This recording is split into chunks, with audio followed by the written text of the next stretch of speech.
चलिए दोस्तों, बिना टाइम को वेस्ट किए वीडियो को स्टार्ट करते हैं। दोस्तों, प्राचीन समय में पृथ्वी पर 7 द्वीप माने जाते थे। इन द्वीपों के नाम इस प्रकार हैं: जम्बू, प्लक्ष, शाल्मली, कुश, क्रौंच, शाक, पुष्कर। इन 7 द्वीपों से मिलकर पृथ्वी का मानचित्र तैयार होता था। 7 द्वीप चारों ओर से खारे पानी, इक्षु रस, मदिरा, घी, दही, दूध और मीठे जल के 7 समुद्रों से घिरे हुए थे। इनमें से जो जम्बू द्वीप है वह पृथ्वी के केंद्र में स्थित माना गया है। इसके 9 खंड हैं, जिनके नाम हैं इलाव्रत, भद्राश्व, किमपुरुष, भारत, हरि, केतुमाल, रम्यक, कुरु, हिरण्यमय। अब इसमें से जो भारतवर्ष है उसके भी 9 खंड हुआ करते थे: इंद्रदीप, कसेरु, ताम्रपर्ण, गवस्तीमान, नागदीप, सौम्य, गंधर्व, वारुण और समुद्र से घिरा हुआ द्वीप। राजा प्रियव्रत संपूर्ण धरती के और राजा अग्निन्द्र सिर्फ जम्बू द्वीप के राजा थे। पहले संपूर्ण हिंदू जाति जम्बू द्वीप पर शासन करती थी, फिर उसका शासन घटकर भारतवर्ष तक सीमित हो गया। फिर कुरुओं और पुरुओं की लड़ाई के बाद आर्यावर्त नामक एक नए क्षेत्र का जन्म हुआ, जिसमें आज के हिंदुस्तान के कुछ हिस्से, संपूर्ण पाकिस्तान और संपूर्ण अफगानिस्तान का क्षेत्र था।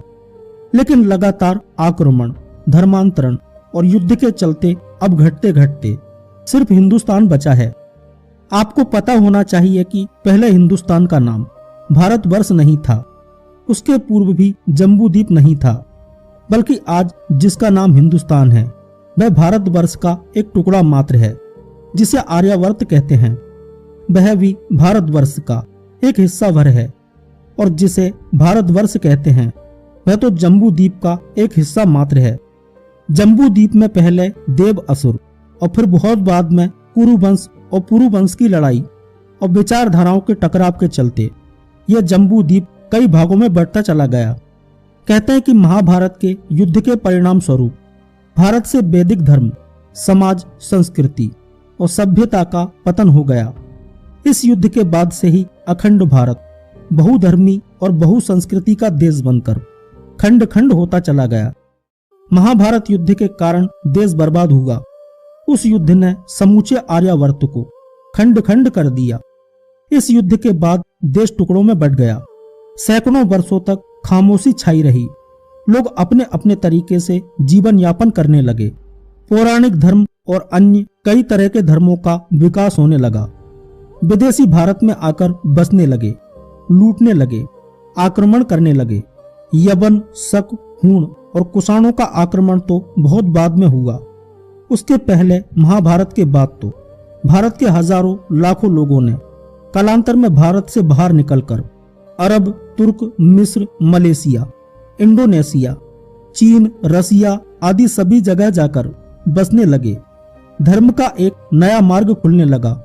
वहां उन्होंने नई संस्कृति और धर्म की नींव रखी। इस बात का वर्णन कोई नहीं करता है कि किस तरह जैन और हिंदू संतों ने अरब, यूरोप और एशिया में जाकर धर्म का प्रचार प्रसार किया, जिसके चलते वहां कबीलों में जी रही मानव सभ्यता को ज्ञान की नई रोशनी दी और उन्हें जीना सिखाया। आइए अब जानते हैं कि भारतवर्ष को किसने बसाया था। त्रेता युग में अर्थात भगवान राम के काल के हजारों वर्ष पूर्व प्रथम मनु, स्वयंभू मनु के पुत्र और प्रियव्रत के पुत्र ने इस भारतवर्ष को बसाया था।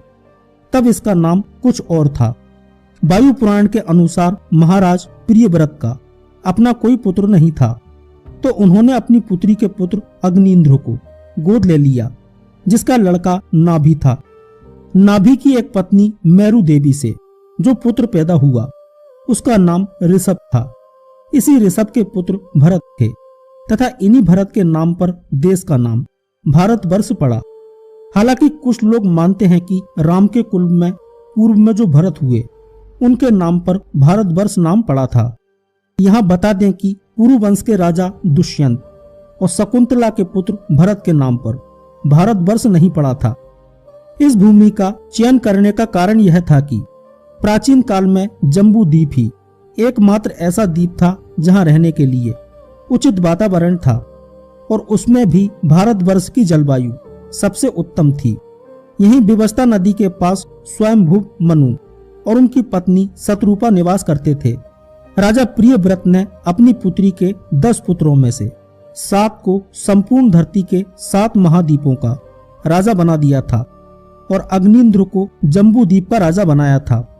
इस प्रकार राजा भरत ने जो क्षेत्र अपने पुत्र सुमति को दिया वह भारतवर्ष कहलाया। भारतवर्ष अर्थात भरत राजा का क्षेत्र। यहाँ एक और बात मैं आपको स्पष्ट कर दूं कि आर्य किसी जाति का नाम नहीं है। प्राचीन समय में आर्य उसे कहते थे जो वेदों के अनुसार जीवन यापन करते थे। बहुत से लोग भारतवर्ष को ही आर्यावर्त मानने लगते हैं, जबकि यह भारत का एक हिस्सा मात्र है। वेदों में उत्तरी भारत को आर्यावर्त कहा गया है। आर्यावर्त का अर्थ आर्यों के निवास स्थान से है। आर्य भूमि का विस्तार काबुल की कुंभा नदी से भारत की गंगा नदी तक था। हालांकि हर काल में आर्यावर्त का क्षेत्रफल अलग अलग रहा है। अखंड भारत में आज के अफगानिस्तान, पाकिस्तान, तिब्बत, भूटान, म्यांमार, बांग्लादेश, श्रीलंका आते हैं। और केवल इतना ही नहीं, कालांतर में भारत का साम्राज्य आज के मलेशिया, फिलीपींस, थाईलैंड, दक्षिण वियतनाम, कंबोडिया, इंडोनेशिया आदि भी सम्मिलित थे।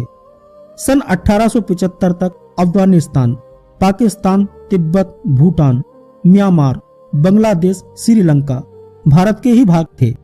लेकिन 1857 की क्रांति के पश्चात ब्रिटिश साम्राज्य की नींव हिल गई थी। उन्हें लगा कि इतने बड़े भूभाग का दोहन एक केंद्र से करना संभव नहीं है एवं फूट डालो एवं शासन करो की नीति अपनाई एवं भारत को अनेक छोटे छोटे हिस्सों में बांट दिया। केवल इतना ही नहीं, यह भी सुनिश्चित किया गया कि कालांतर में भारतवर्ष पुनः अखंड न बन सके। वेद, रामायण, महाभारत, गीता और कृष्ण के समय के संबंध में मैक्स मूलर, बेबेर, लुडविग, होजमान, विंटरनिट्स फोन, श्राडर आदि सभी विदेशी विद्वानों ने भ्रांतियां फैलाई और उनके द्वारा किए गए भ्रामक प्रचार का हमारे यहाँ के इतिहासकारों ने भी अनुसरण किया और भगवान बुद्ध के पूर्व के संपूर्ण काल को इतिहास से काटकर रख दिया। भगवान बुद्ध के पूर्व और बौद्ध काल में भी अखंड भारत में 16 जनपदों के आर्य राजाओं का ही राज था। प्राचीन भारत का अधिकतर इतिहास महाभारत में दर्ज है, जिसमें 16 महान राजाओं का जिक्र है।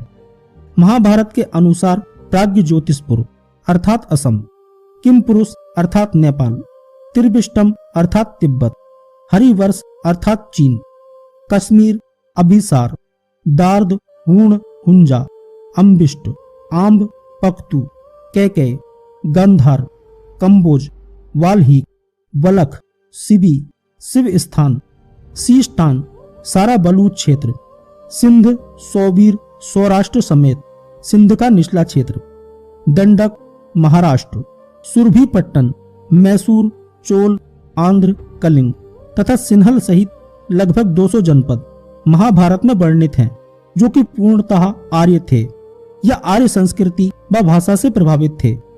इनमें से आभीर, अहीर, तवर, कंबोज, यवन, सिना, काक, पणी, चुलुक, चालुक्य, सरोष्ट, सरोटे, कक्कड़, खोकर, चिंधा, चिंधड़, समेरा, कोकन, जांगल, सक, पुंड्र, औड्र, मालव, क्षुद्रक, योधे, जोहिया, सूर, तक्षक, बल्लोहड़ आदि आर्य खेपें विशेष उल्लेखनीय हैं। बाद में महाभारत के अनुसार भारत को मुख्यतः 16 जनपद में स्थापित किया गया। जैन हरिवंश पुराण में प्राचीन भारत में 18 महाराज्य थे। पाली साहित्य के प्राचीनतम ग्रंथ अंगुत्तर निकाय में भगवान बुद्ध से पहले 16 महाजनपदों का नाम उल्लेख मिलता है, जो कि कुरु, पांचाल, सूरसेन, वत्स, कौशल, मल, काशी, अंग, मगध, ब्रज्जी, चैदी, मत्स्य, अस्मक, अवंती, गांधार और काम्बोज। उक्त 16 महाजनपदों के अंतर्गत छोटे छोटे जनपद भी होते थे।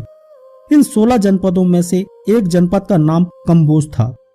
बौद्ध ग्रंथों के अनुसार कंबोज जनपद सम्राट अशोक महान का सीमावर्ती प्रांत था। भारतीय जनपदों में रज्जानी, 2 रज्जानी और गणरायणी शासन था। राम के काल के 5114 ईसा पूर्व में 9 प्रमुख महाजनपद थे, जिसके अंतर्गत उपजनपद होते थे। ये 9 जनपद इस प्रकार हैं: मगध, अंग, अवंती, अनूप, सूरसेन, धनीप, पांडे, विंध्य, मलय। विश्व का सबसे बड़ा विश्वविद्यालय नालंदा विश्वविद्यालय जब क्रूर खिलजी द्वारा जलाया गया तो उसका प्रमुख उद्देश्य हिंदू राष्ट्र का अंत करना था। उसमें इतनी सारी किताबें थीं कि लगातार 6 महीने तक आग में जलती रही थी। नालंदा में पौराणिक समस्त अखंड भारत के सम्राट एवं उसके इतिहास का समस्त विवरण उपलब्ध था। उस समय यहाँ पर करीब 10,000 छात्र और 2,000 शिक्षक रहा करते थे।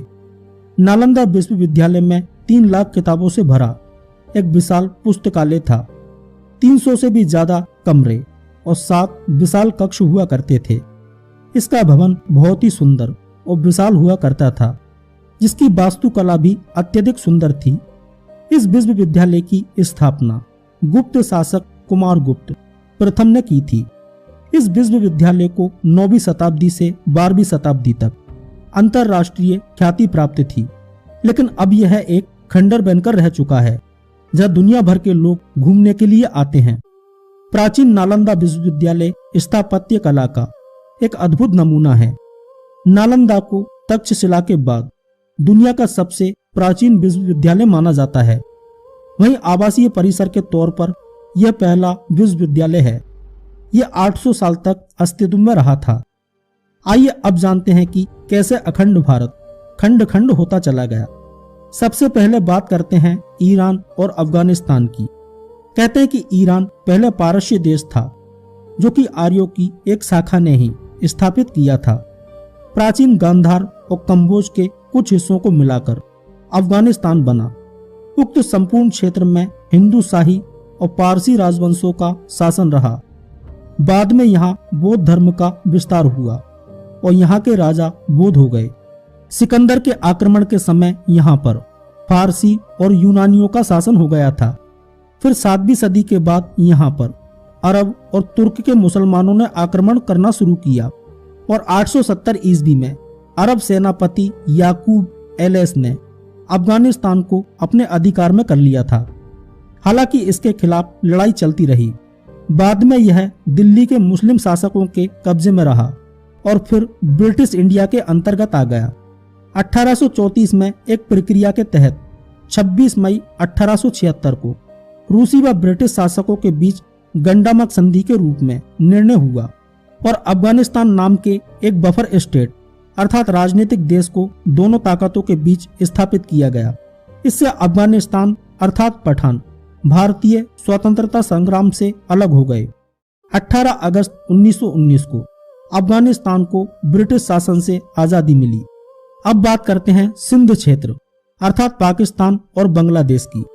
तो सिंध पर ईसवी सन 638 से 711 ईस्वी तक के 74 वर्षों के काल में 9 खलीफाओं ने 15 बार आक्रमण किया और अंततः हिंदू राजा दाहिर के कत्ल के बाद इसे इस्लामिक क्षेत्र बना दिया गया। इसी तरह बलूचिस्तान, मुल्तान, पंजाब और कश्मीर पर आक्रमण करके इसका भी इस्लामीकरण कर दिया गया। अंततः सन 14 और 15 अगस्त 1947 को उक्त सभी हिस्सों को मिलाकर पाकिस्तान का गठन हुआ और एक नया देश अस्तित्व में आया। उस वक्त बंगाल के आधे हिस्से को भी पाकिस्तान में मिलाकर उसे पूर्वी पाकिस्तान कहा जाने लगा। 26 मार्च 1971 में पूर्वी पाकिस्तान को पश्चिमी पाकिस्तान से आजादी मिली और एक नया देश अस्तित्व में आया जिसका नाम बांग्लादेश रखा गया। इस तरह 1947 में अखंड भारत से अफगानिस्तान के बाद एक बहुत बड़ा भूभाग अलग होकर पाकिस्तान और बांग्लादेश में बदल गया। पंजाब और मुल्तान क्षेत्र की बात करें तो 977 ईस्वी में अलप्तगीन के दामाद सुबुक्तगीन के पुत्र महमूद गजनबी ने बगदाद के खलीफा के आदेश अनुसार भारत के अन्य हिस्सों पर आक्रमण करना शुरू किए। उसके भारत पर 1001 से 1600 ईस्वी के बीच 17 बार आक्रमण किए। महमूद गजनबी ने सिंहासन पर बैठते ही सबसे पहले हिंदू शाहियों के विरुद्ध अभियान छेड़ दिया। उसने सन 1001 में राजा जयपाल को हराया। फिर 1008 में आनंदपाल को हराया। इसके बाद वह मुल्तान और पंजाब को तहस नहस करने के लिए निकल पड़ा। अफगान अभियान की लड़ाइयों में पंजाब पर अब गजनबियों का पूर्ण अधिकार हो गया था। इसके बाद के आक्रमणों में उसने मुल्तान, लाहौर, नगरकोट और थानेसर तक के विशाल भूभाग में खूब मारकाट की तथा बौद्ध और हिंदुओं को जबरदस्ती इस्लाम अपनाने पर मजबूर किया। फिर 1018 में कन्नौज के विरुद्ध युद्ध हुआ था। उसी समय उसने मथुरा पर भी आक्रमण किया और उसे बुरी तरह लूटा और वहां के मंदिरों को तोड़ दिया था। उस वक्त मथुरा के समीप महावन के शासक कुलचंद के साथ उसका युद्ध हुआ। कुलचंद ने उसके साथ भयंकर युद्ध किया। उसका सबसे बड़ा आक्रमण 1026 ईस्वी में काठियावाड़ के सोमनाथ मंदिर पर था। देश के पश्चिमी सीमा पर प्राचीन कुश स्थली और वर्तमान सौराष्ट्र अर्थात गुजरात के काठियावाड़ में सागर के तट पर सोमनाथ महादेव का प्राचीन मंदिर है। उसका अंतिम आक्रमण 1027 ईस्वी में हुआ था। बलूचिस्तान भारत के 16 महाजनपदों में से एक, संभवतः गांधार जनपद का एक हिस्सा था। 321 ईसा पूर्व यह क्षेत्र चंद्रगुप्त मौर्य के साम्राज्य के अंतर्गत आता था। वर्ष 711 में मोहम्मद बिन कासिम और फिर 11वीं सदी में महमूद गजनबी ने बलूचिस्तान पर आक्रमण किया। इस आक्रमण के बाद बलूचिस्तान के लोगों को इस्लाम कबूल करना पड़ा। इसके बाद अगले 300 सालों तक यहाँ मुगलों और खिलजियों का शासन रहा। अकबर के शासनकाल में बलूचिस्तान मुगल साम्राज्य के अधीन था। मुगल काल में इसकी अधीनता बदलती रही। प्रथम अफगान युद्ध के बाद अंग्रेजों ने इस क्षेत्र पर अपना अधिकार जमा लिया। वर्ष 1876 में रॉबर्ट सैंडमैन को बलूचिस्तान का ब्रिटिश एजेंट नियुक्त किया गया और 1887 तक इसके ज्यादातर इलाके ब्रिटिश साम्राज्य के अधीन आ गए। अंग्रेजों ने बलूचिस्तान को 4 रियासतों में बांट दिया, कलात, मकरान, लसबेला और खारन। 20वीं सदी में बलूचों ने अंग्रेजों के खिलाफ संघर्ष छेड़ दिया। 1939 में अंग्रेजों की राजनीति के तहत बलूचों की मुस्लिम लीग पार्टी का जन्म हुआ, जो हिंदुस्तान के मुस्लिम लीग से जा मिली। दूसरी ओर एक और नई पार्टी अंजुमन वतन का जन्म हुआ, जो भारतीय राष्ट्रीय कांग्रेस के साथ जुड़ गई। अंजुमन के कांग्रेस के साथ इस जुड़ाव में खान अब्दुल गफ्फार की भूमिका अहम थी। जिन्ना की सलाह पर यार खान 4 अगस्त 1947 को राजी हो गया कि कलात राज्य 5 अगस्त 1947 को आजाद हो जाएगा और उसकी 1938 की स्थिति बहाल हो जाएगी। उसी दिन पाकिस्तानी संघ के एक समझौते पर दस्तखत हुए।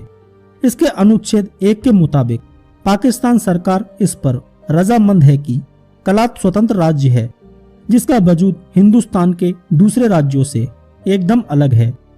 अनुच्छेद की इसी बात का फायदा उठाकर पाकिस्तान ने कलात के खान को 15 अगस्त 1947 को एक फरेबी और फंसाने वाली आजादी देकर 4 महीने के भीतर यह समझौता तोड़कर 27 मार्च 1948 को उस पर औपचारिक कब्जा कर लिया।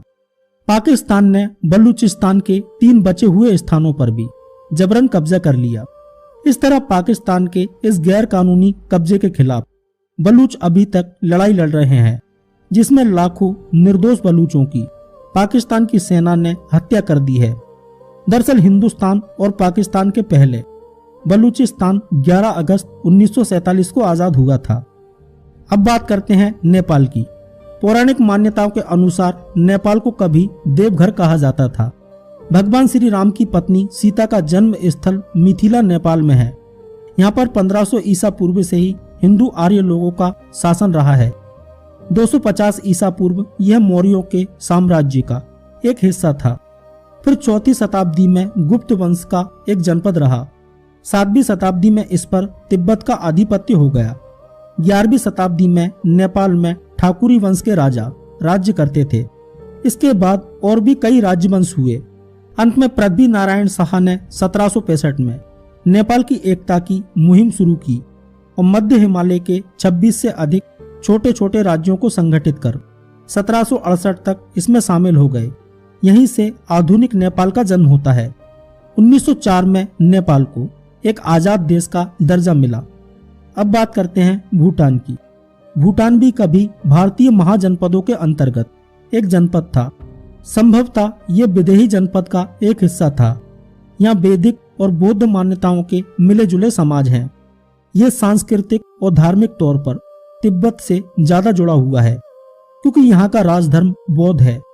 तिब्बत कभी जम्बू द्वीप खंड का त्रिविष्टम क्षेत्र हुआ करता था, जो कि किम पुरुष का एक जनपद था।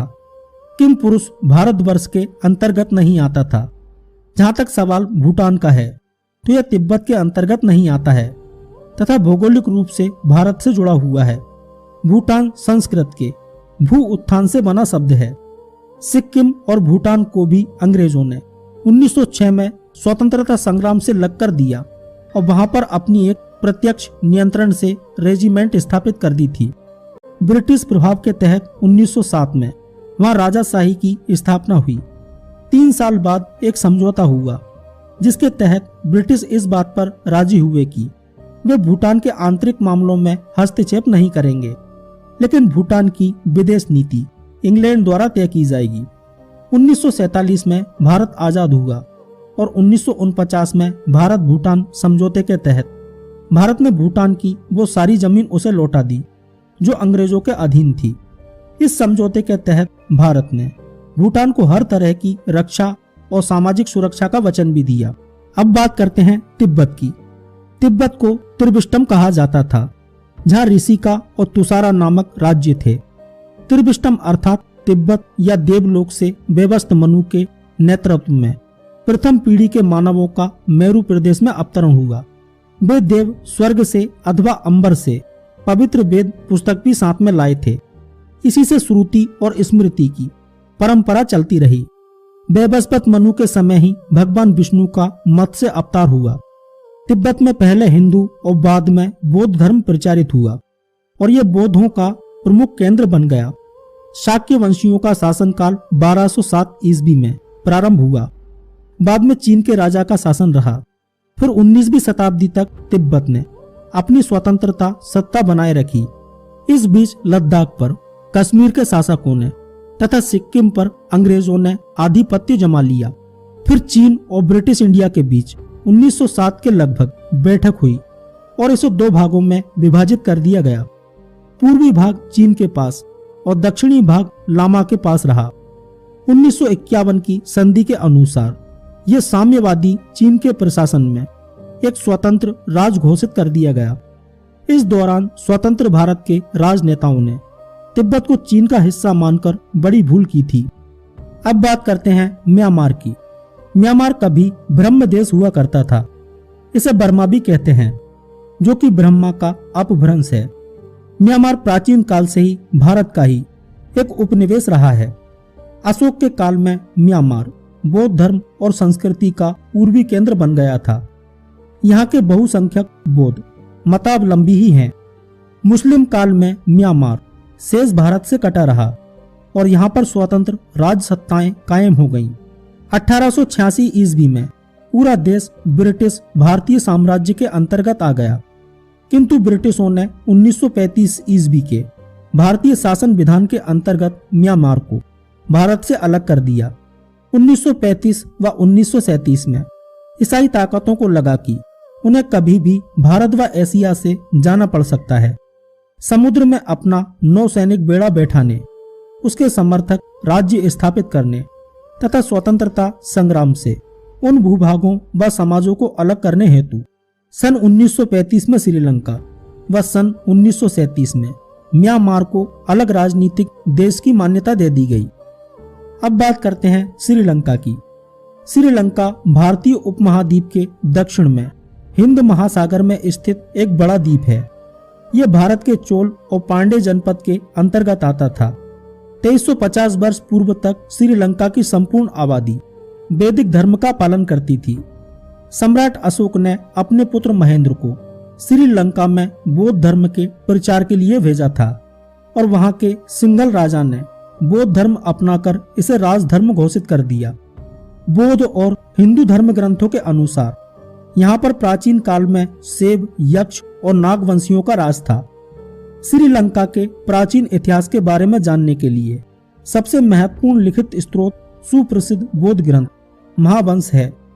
श्रीलंका के आदिम निवासी और दक्षिण भारत के आदि मानव एक ही थे। एक खुदाई से पता चला है कि श्रीलंका के शुरुआती मानव का संबंध उत्तर भारत के लोगों से था। भाषिक विश्लेषणों से पता चलता है कि सिंहली भाषा गुजराती और सिंधी भाषा से जुड़ी है। ऐसी मान्यता है कि श्रीलंका को भगवान शिव ने बसाया था।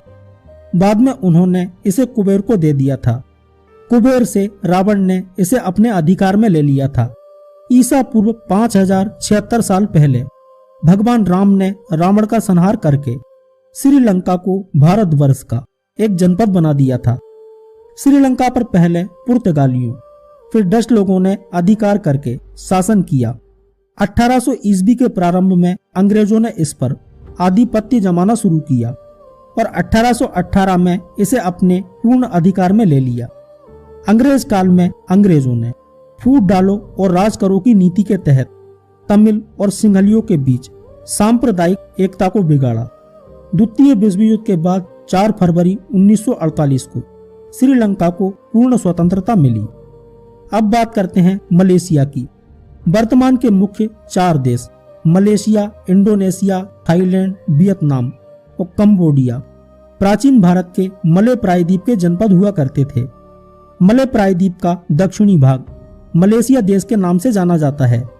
इसके उत्तर में थाईलैंड, पूर्व में चीन का सागर तथा दक्षिण और पश्चिम में मलक्का तथा जल डमरू मध्य है। उत्तर मलेशिया में बुजांग घाटी तथा मरबाक के समुद्री किनारे के पास पुराने समय के अनेक हिंदू तथा बौद्ध मंदिर आज भी हैं। मलेशिया अंग्रेजों की गुलामी से 1957 में मुक्त हुआ। वहां पहाड़ी पर बटुकेश्वर का मंदिर है जिसे बातू गुफा मंदिर कहते हैं। पहाड़ी पर कुछ प्राचीन गुफाएं भी हैं। पहाड़ी के पास स्थित एक बड़े मंदिर में हनुमान जी की भी एक बड़ी भीमकाय मूर्ति लगी है। मलेशिया वर्तमान में एक मुस्लिम राष्ट्र है। अब बात करते हैं सिंगापुर की। सिंगापुर मलय प्रायद्वीप के दक्षिण सिरे के पास एक छोटा सा द्वीप है। हालांकि यह मलेशिया का ही हिस्सा था। कहते हैं कि श्री विजय के एक राजकुमार श्री त्रिभुवन ने यहाँ एक सिंह को देखा तो उन्होंने इसे एक शुभ संकेत मानकर यह सिंगापुर नामक एक बस्ती का निर्माण कर दिया, जिसका संस्कृत में अर्थ होता है सिंह का शहर। बाद में सिंगापुर हो गया। फिर यह टेमासेक नाम से जाने जाने लगा। सिंगापुर का हिंदू धर्म और अखंड भारत से गहरा संबंध है। 1930 तक उसकी भाषा में संस्कृत भाषा के शब्दों का समावेश रहा। उनके नाम हिंदुओं के जैसे होते थे और कुछ नाम आज भी अपभ्रंश रूप में हिंदू नाम ही हैं। ब्रिटिश औपनिवेशिक शासन के तहत दक्षिण पूर्व एशिया में प्रमुख बंदरगाह शहर में तब्दील हो गया। दूसरे विश्व युद्ध के समय 1942 से 1945 तक ये जापान के अधीन रहा। युद्ध समाप्त होने के बाद सिंगापुर वापस अंग्रेजों के नियंत्रण में चला गया। 1963 में फेडरेशन ऑफ मलाया के साथ सिंगापुर का विलय कर मलेशिया का निर्माण किया गया। हालांकि विवाद और संघर्ष के बाद 9 अगस्त 1965 को सिंगापुर एक स्वतंत्र गणतंत्र बन गया। अब बात करते हैं थाईलैंड की। थाईलैंड का प्राचीन भारतीय नाम श्याम देश है। इसकी पूर्वी सीमा पर लाओस और कंबोडिया, दक्षिणी सीमा पर मलेशिया और पश्चिमी सीमा पर म्यांमार है। इसे श्याम के नाम से भी जाना जाता है। प्राचीन काल में यहाँ हिंदू और बौद्ध धर्म संस्कृति का एक साथ प्रचलन था। खैरात के दक्षिण पूर्व में कंबोडिया की सीमा के पास उत्तर में लगभग 40 किलोमीटर की दूरी पर यूरीराम प्रांत में प्रसाद फिनाम रंग नामक सुंदर मंदिर है। यह मंदिर आसपास के क्षेत्र से लगभग 340 मीटर की ऊंचाई पर एक सुप्त ज्वालामुखी के मुख पर स्थित है। इस मंदिर में शंकर तथा विष्णु की अति सुंदर मूर्तियां हैं। सन 1238 में सुखोथाई राज्य की स्थापना हुई, जिसे पहला बौद्ध थाई राज्य माना जाता है। लगभग 1 सदी बाद अयोध्या ने सुखाथाई के ऊपर अपनी प्रभुता स्थापित कर ली। सन 1767 में अयोध्या के पतन के बाद थोमबुरी राजधानी बनी। सन 1782 में बैंकॉक में चक्री राजवंश की स्थापना हुई, जिसे आधुनिक थाईलैंड का आरंभ माना जाता है। यूरोपीय शक्तियों के साथ हुई लड़ाई में सियाम को कुछ प्रदेश लौटाने पड़े जो आज बर्मा और मलेशिया के अंश हैं। 1992 में हुए सत्ता पलट में थाईलैंड एक नया संवैधानिक राजतंत्र घोषित कर दिया गया। अब बात करते हैं वियतनाम की। वियतनाम का इतिहास 2700 वर्षों से भी अधिक प्राचीन है। वियतनाम का पुराना नाम चंपा है। चंपा के लोग चाम कहलाते हैं। वर्तमान समय में चाम लोग वियतनाम और कंबोडिया के सबसे बड़े अल्पसंख्यक हैं। आरंभ में चंपा लोगों के राजा सेब थे, लेकिन कुछ 100 सालों पहले इस्लाम यहाँ फैलना शुरू हुआ और अब अधिक चाम लोग मुसलमान हैं, पर हिंदू भी हैं, बौद्ध भी हैं। भारतीयों के आगमन के पूर्व यहाँ के निवासी 2 उपशाखाओं में विभक्त थे। हालांकि संपूर्ण वियतनाम पर चीनी राजवंशों का शासन ही अधिक समय तक रहा है। दूसरी शताब्दी में स्थापित चंपा भारतीय संस्कृति का प्रमुख केंद्र था। यहाँ के चाम लोगों ने भारतीय धर्म, भाषा, सभ्यता ग्रहण की थी। 1825 में चंपा के महान हिंदू राज्य का अंत हुआ। श्री भद्र बर्मन, जिसका नाम चीनी इतिहास में फनहूता के नाम से मिलता है, चंपा के प्रसिद्ध सम्राटों में से एक थे, जिन्होंने अपने विजयी और सांस्कृतिक कार्यों से चंपा का गौरव बढ़ाया। किंतु उसके पुत्र गंगाराज ने सिंहासन का त्याग कर अपने जीवन के अंतिम दिन भारत में आकर गंगा के तट पर व्यतीत किए। चंपा संस्कृति के अवशेष वियतनाम में आज भी मिलते हैं। इनमें से कई शैव मंदिर हैं। 19वीं सदी के मध्य में फ्रांस द्वारा इसे अपना उपनिवेश बना लिया गया। 20वीं सदी के मध्य में फ्रांस के नेतृत्व का विरोध करने के चलते वियतनाम 2 हिस्सों में बंट गया। एक फ्रांस के साथ था तो दूसरा कम्युनिस्ट विचारधारा से प्रेरित था। इसका परिणाम हुआ दोनों गुटों में युद्ध। इस जंग में नॉर्थ वियतनाम के साथ कम्युनिस्ट समर्थक देश थे। साउथ वियतनाम की ओर से कम्युनिस्ट विरोधी अमेरिका और उसके सहयोगी लड़ रहे थे। राष्ट्रवादी ताकतों का मकसद देश को कम्युनिस्ट बनाना था। 1955 से 1975 तक लगभग 20 सालों तक चले युद्ध में अमेरिका को पराजित होकर पीछे हटना पड़ा। कहते हैं कि छत्रपति शिवाजी महाराज से प्रेरित होकर ही वियतनामियों ने यह युद्ध जीता था।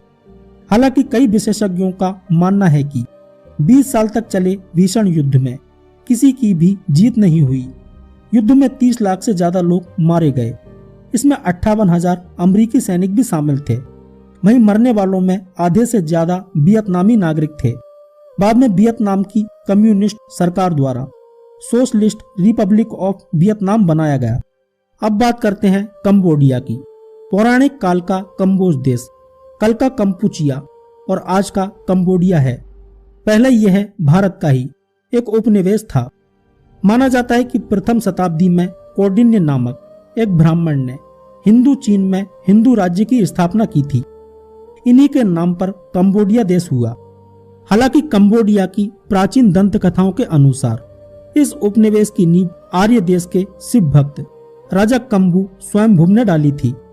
कंबोडिया पर ईशान बर्मन, भव बर्मन द्वितीय, जय बर्मन प्रथम, जय बर्मन द्वितीय, सूर्य बर्मन प्रथम, जय बर्मन सप्तम आदि ने राज किया।